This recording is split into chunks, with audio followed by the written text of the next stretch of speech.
Okay, so let's switch gears to justice system. The role of the judiciary in upholding democratic tenets in Nigeria, some would say, has been, heavily compromised. In fact, their independence has been compromised. It's been tested, abused, compromised, weakened terribly, to the point now where people now resort to self-help politically, even civil cases, as it were. Sir, what is responsible for this? How did our judiciary get to this level? Because you and I lived under the jackboots of the military. The judiciary under the military had spine. They stood up to the military boys. They didn't blink. What has happened, sir? Society, first of all, is in grave crisis. Every little thing results in a dispute. There is no decorum, no civility. Little agreement that you have, that you can enforce because you have morality, you have character. You always like to go to court on every issue. Every clause in agreement has to be interpreted. So our society is in state of anomy. Every dispute has to end up in court. Coupled with the fact that you can become only SA in Nigeria if you have so many cases in Court of Appeal and the Supreme Court. So even just for you to get a number of cases to become an SAN, a lawyer will engineer, manufacture cases. So if you were to bring Nigeria to a level where the fact that we're having so many disputes have lower temperature, you understand? Then judge will not be under pressure.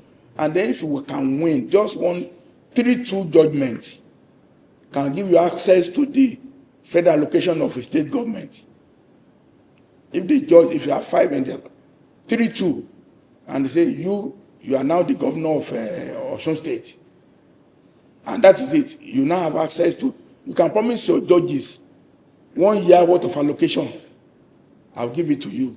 Just give me the judgment. You understand? The governors are emperors.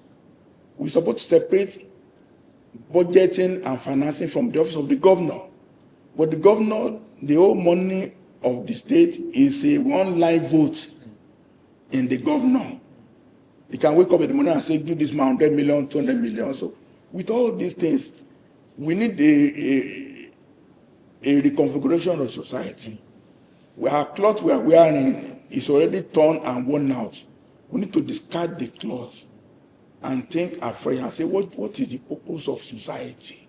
What's the purpose of governance? How can we bring civility and decorum to human behavior? And if I become governor, okay, I chose to retire in 2000 because director was earning 55,000. Permanent secretary was earning 65,000.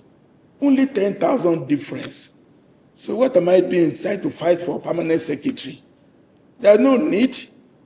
If you are not corrupt, you have no need to become permanent secretary at all. Because the position is, but now you fight to become permanent because once you are there now, you are the controller of vote. All vote the ministry belong to you. So you don't look at the compensation, you look at the vote of the ministry. So you want to do everything. Even your wife will tell you, Daddy, you have to fight for this thing. No. Because once you become permanent secretary, there will be 10 jeeps parked in your house. So it will make the political position office too attractive. Governor is sole administrator. President is also sole administrator. He can give and fire, give any oil blocks, give a contract. See the way they awarded Lagos to Calabar contract. Was there any bid for it? There is none. So who knows the amount? Who knows the scope? None. So how do we rescue our judiciary from the vice grip of politicians? Because they are the ones now. They are the electorates now.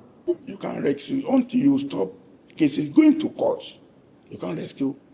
But sir, you would agree with me that in other societies, even Kenya here, they ordered that a poorly conducted presidential polls under Uhuru Kenyatta, that it be reconducted. And it was so, and heaven did not fall. See, there's pretense. In a society Tinubu got only 30% of the vote to become president. Not 30% of registered voters, 30% of votes cast. And fine, you must suppose score 51%. Ideally, if say look, to be command majority. So that there will be a runoff between you and the next But person. we know all these small things that will have brought decorum, but because it favors people there, they shy away from it. Until we're able to really bring a system that we have to talk about Nigeria. That's the solution. Try to patch a dress in the pocket or in the side. The whole set is torn. It will still continue tearing. You understand? You can't stop judiciary problem if you don't solve political problem. If you're under the cases of commercial dealings, if you do, it will go to court. There's one of a lawyer said, I will see the Chief Justice for you or your case. I know the Chief Justice. Is it not true?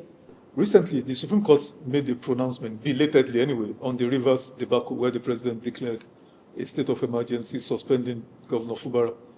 And the Supreme Court said, yes, the president has powers to take that action. And there were, very fierce reactions everywhere. Because invariably what the Supreme Court has done is to confer on the president of Nigeria powers beyond the intendment of the framers of the Constitution.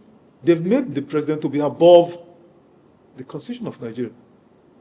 That the way he was elected is the same way the governors were elected, but now he has power to suspend or remove any of them. What's your take on this?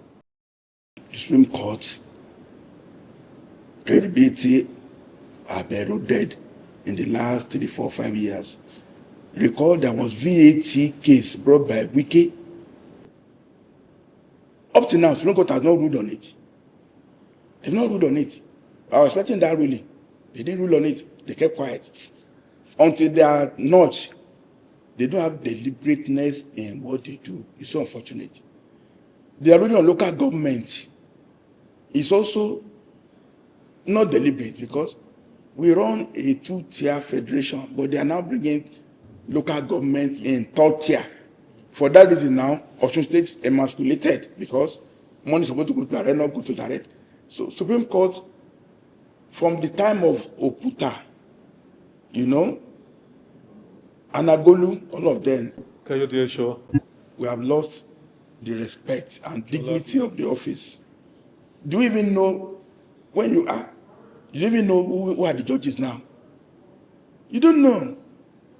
They're not making landmark ruling. When Oputa rules, even the statement he will make as a jurist, you'll be citing it. You like the articulation and the intellect. But whom do we have now? Chike and Digwe of those days. We don't have them anymore because they all emerge not based on any proven intellectual capacity over the years as a jurist. Children of this, wife of that, cousin of that now are brought into the judiciary under all kinds of grounds. Iroele was the most culprit. He was complained against severally. He brought his people into the justice system. He got away with impunity. What do you expect from that? So, such an isolated case is just, these are not just good.